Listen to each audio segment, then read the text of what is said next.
రాష్ట్రాన్ని గంజాయి వనంగా మార్చేసిన వైసీపీ ప్రభుత్వానికి ప్రజలు ఎన్నికల్లో తగిన గుణపాఠం చెప్పి ఇంటికి పంపించేందుకు సిద్ధంగా ఉన్నారని తెలుగుదేశం పార్టీ పార్లమెంటు నియోజకవర్గ అధ్యక్షులు జె నరసింహ యాదవ్ తెలిపారు. శనివారం ఉదయం తిరుపతి ప్రెస్ క్లబ్లో ఏర్పాటు చేసిన మీడియా సమావేశంలో ఆయన మాట్లాడారు. తిరుపతి వంటి పుణ్యక్షేత్రంలో యువత గంజాయికి బానిసలై హత్యలకు పాల్పడుతున్నారని ఆయన ఆవేదన చెందారు.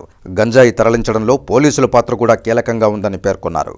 ఈ విలేకరుల సమావేశంలో ఓకా విజయ్ కుమార్, శ్రీధర్ వర్మ, జగన్నాథం తదితరులు పాల్గొన్నారు. గంజాయి ఎక్కడ పట్టుకున్నా దాని మూలాలన్నీ కూడా ఆంధ్రప్రదేశ్ నుంచే అనేది స్పష్టంగా కూడా తెలిసింది.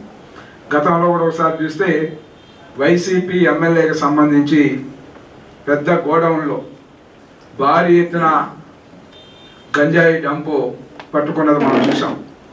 అంత జరిగినా కూడా ముఖ్యమంత్రిలో చలనమే లేదు. ఈరోజు తిరుపతి విషయానికి మనం వస్తే మన ప్రెస్ క్లబ్ పక్కనే